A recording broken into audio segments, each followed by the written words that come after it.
Have you ever woken up and realized that your life no longer feels like your own? That every decision, every moment of your day seems to revolve around the needs of your children? Even now, when they're adults? For years, maybe even decades, you've put them first. You gave them everything, sacrificed your time, energy, and even financial security, all because that's what parents do. But when does it end? There comes a point when love turns into obligation, when support turns into servitude. And if you don't recognize that moment, you risk losing yourself completely. But here's the truth. You are not just a parent. You are still a person, and your life belongs to you. In this video, we're going to talk about 6 powerful ways to break free from the cycle of overgiving and start living for yourself again, without guilt, without fear, and without damaging your relationship with your children. Because taking care of yourself isn't selfish, it's necessary. Let's begin. 1. Set clear boundaries and mean. For many parents, there's a silent, unspoken belief that their role never truly ends. Even when their children are fully grown, even when they have jobs, families, and responsibilities of their own, somehow, the expectation remains the same. Mum and Dad will always be there to help. At first, it feels natural. You love your children. You want to support them. You step in when they're struggling. You babysit the grandkids. You say yes when they ask for help. But what starts as love and generosity can slowly turn into obligation and resentment. Ask yourself this: when was the last time you said no to your child without feeling guilty? If you find yourself constantly sacrificing your time, energy, or peace of mind to keep your children happy, you may have crossed the line from parent to servant. But here's the truth. Boundaries are not barriers. They are not acts of selfishness. They are acts of self-respect. What happens when you have no boundaries? Take Robert, a 72-year-old father who loved spending time with his grandchildren. When his daughter asked him to babysit a few times a week, he happily agreed, but soon, a few times a week turned into nearly every day. His daughter started planning her schedule around him, assuming he was always available. At first, Robert told himself he didn't mind, but over time, he began to feel trapped. His days were no longer his own. He had no time for his own hobbies, no space to rest, no freedom to do things that made him happy. By the time he realized what was happening, he didn't know how to say no. He was afraid of disappointing his daughter, of seeming unhelpful, of ruining their relationship. But something had to change. One day, Robert had an honest conversation with his daughter. He told her, "I love my grandkids, but I need time for myself too. I can help, but it has to be on my terms." At first, she was surprised, but she adjusted. And to his relief, their relationship actually improved. Why? Because now, when he spent time with his grandkids, he was doing it out of choice, not obligation. If your children expect you to always be available, always help, always say yes, it's time to teach them how to value your time.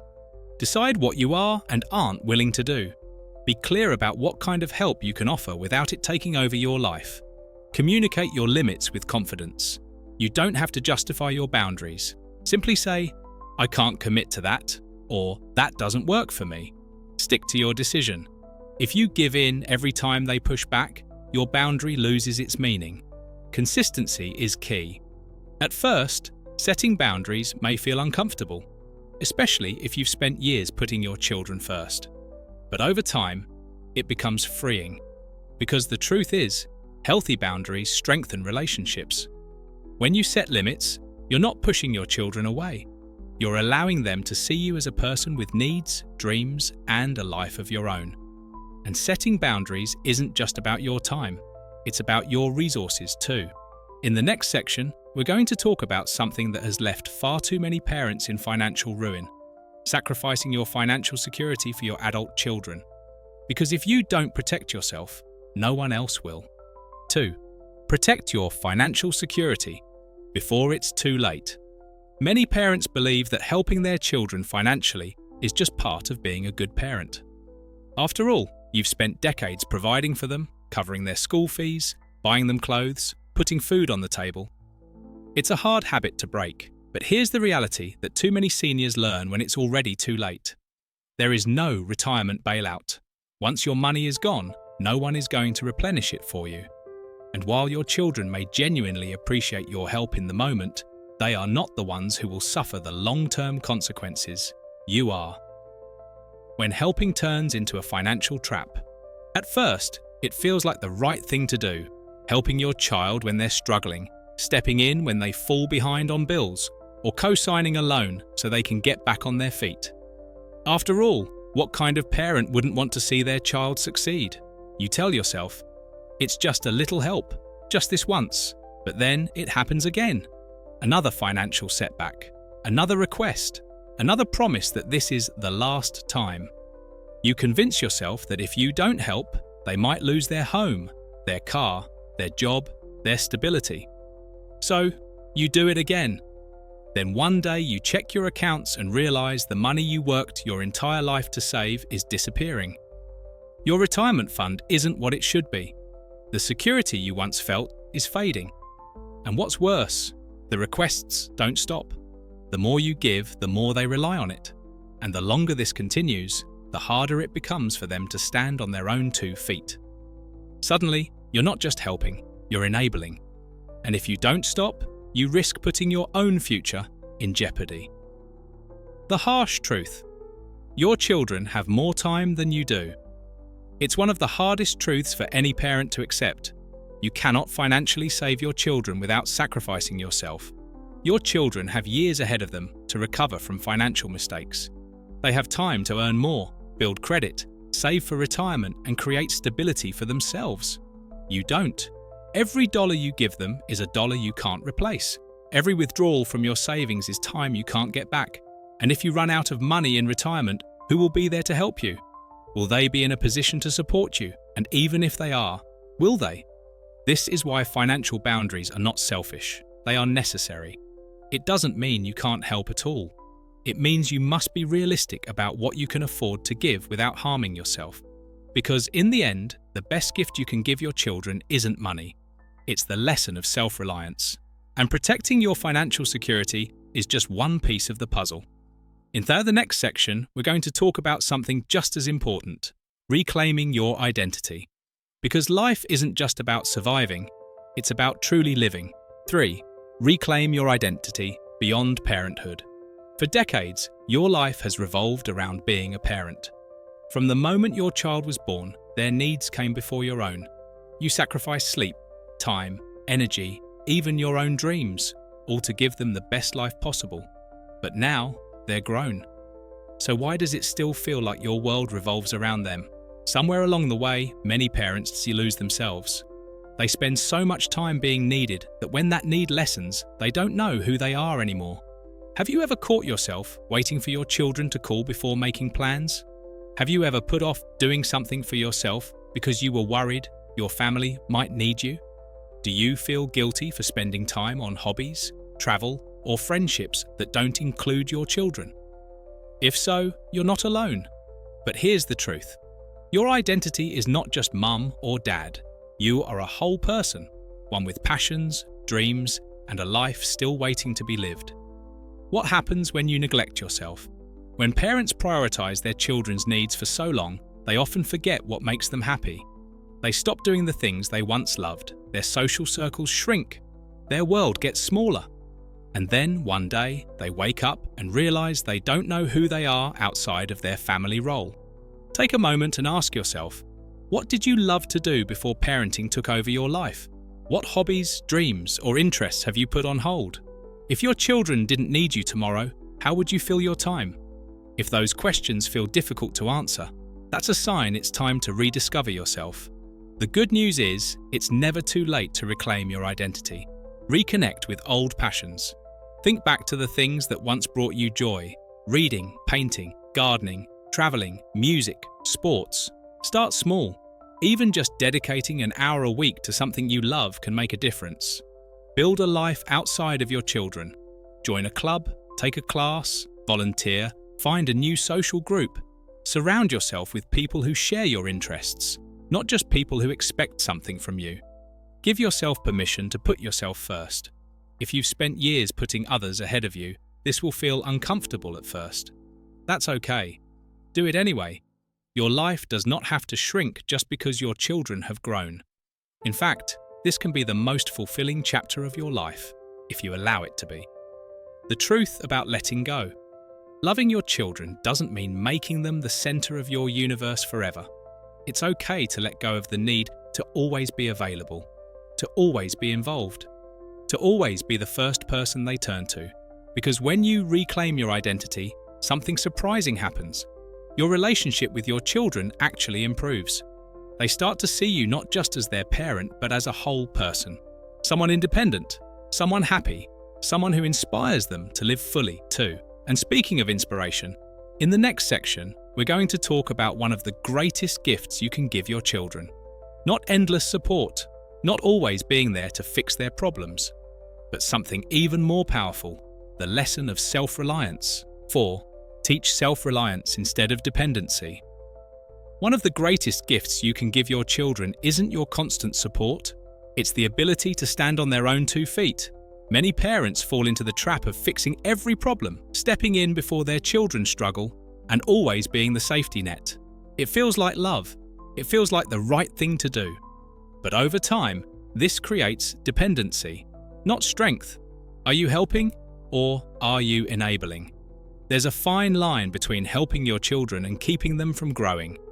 If your child calls you for every solution, whether it's financial, emotional, or practical, if they expect you to step in whenever things get tough, if they struggle to take responsibility for their own mistakes, then the hard truth is you may be enabling them. And here's where it gets even more difficult. The longer this goes on, the harder it becomes to break the cycle. At first, they lean on you for small things. But then, those small things turn into big things. Every time life gets hard, they know you'll be there to soften the blow. They don't learn to handle difficulties on their own, because they don't have to. But what happens when you're no longer there to help? Why self-reliance is the best gift you can give. If you've spent years fixing your children's problems, stopping now will feel uncomfortable. They might push back. They might get angry. They might say, "But you've always helped me." But that's exactly why you have to stop now. Because one day, you won't be here. And if they don't know how to stand on their own, who will they turn to then? Teaching your children independence doesn't mean you love them any less. It means you love them enough to say, "I believe in you. I know you're capable, and it's time for you to take responsibility for your own life." How to start setting boundaries without guilt. Stop stepping in before they even ask. If they have a problem, let them try to solve it before you offer help.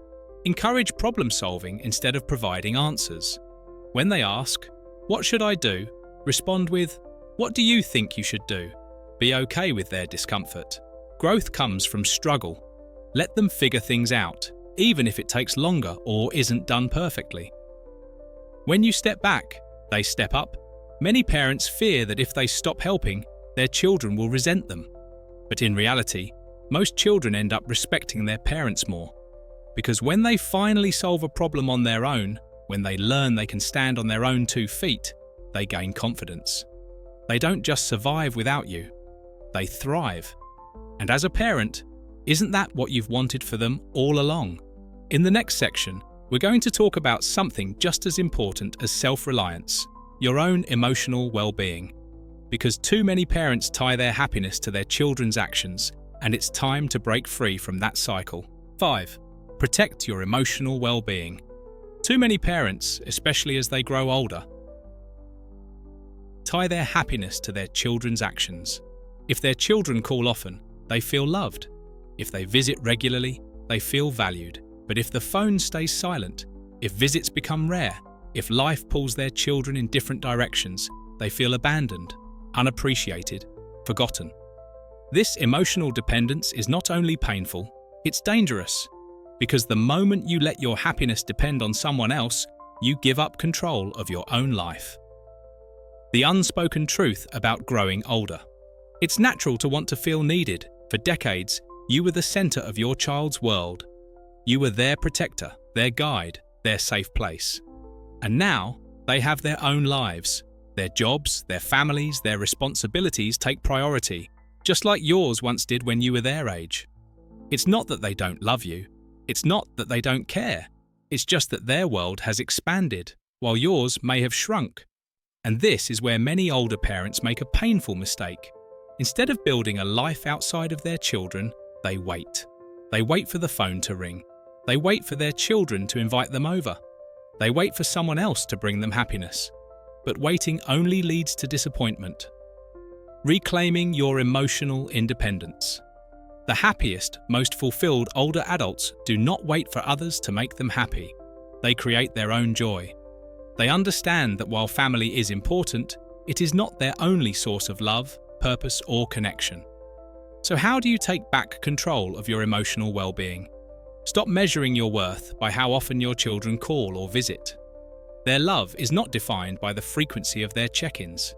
People show love in different ways. Learn to recognize that. Expand your social circle. Join a club, take a class, volunteer, reconnect with old friends. The more relationships you nurture, the less you'll feel dependent on any one person for happiness. Find fulfillment in things that bring you joy, whether it's traveling, painting, gardening, learning something new. Invest in yourself, not just in others. Set emotional boundaries. If your child only calls when they need something, or if interactions leave you feeling drained rather than uplifted, it's okay to create distance. Healthy relationships should be mutual, not one-sided. Loving your children does not mean living for them. It's okay to step back. It's okay to find happiness outside of them. It's okay to put yourself first. And here's the beautiful part. When you stop clinging, your relationships actually improve. Because now, you're not reaching out from a place of neediness, but from a place of confidence. Your love becomes a gift, not an expectation. And that is the kind of love that lasts. Coming up next, the final and most important lesson. Now that we've talked about emotional independence, it's time for the most important lesson of all, learning to fully embrace and enjoy the life that is still ahead of you. Because this stage of life isn't the end, it's the beginning of something new. 6.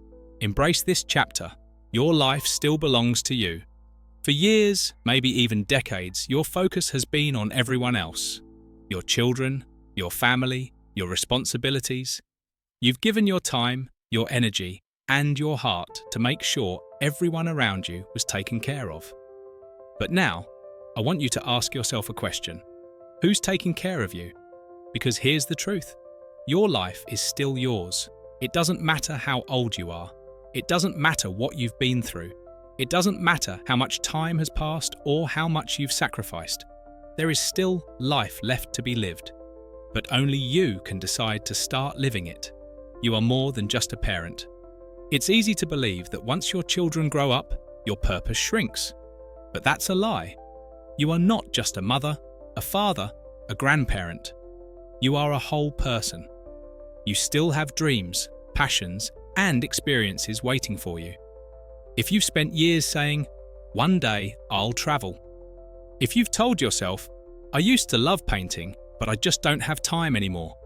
If you've thought, "I'd love to meet new people, but I feel too old to start." This is your sign. Your one day is now. There is no rule that says life stops being exciting at a certain age. The only thing standing between you and the life you want is the belief that it's too late. It's time to start living for yourself. So what does that look like? How do you take back your life after years of putting others first?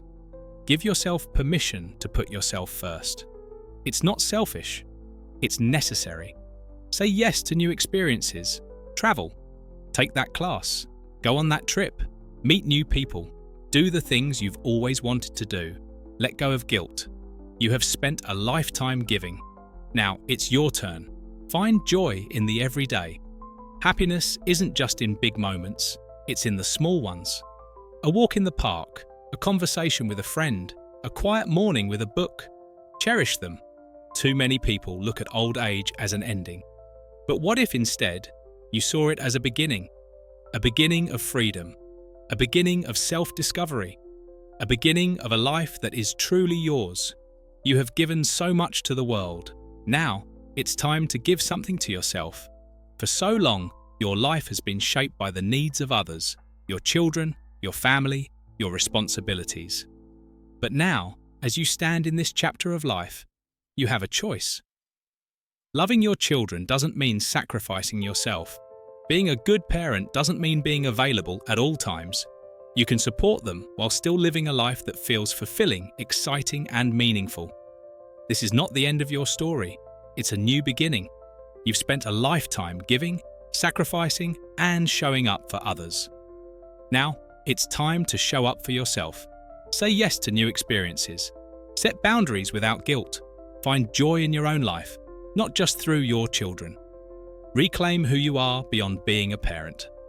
Because the best years don't have to be behind you. They can be right in front of you, if you choose to make them so. Now, I want to hear from you. What's one thing you are going to do for yourself this week? Drop it in the comments below. I'd love to hear how you're taking steps toward a life that belongs to you. And if this message spoke to you, don't forget to like, subscribe, and share with someone who needs to hear this too. Because it's never too late to take your life back.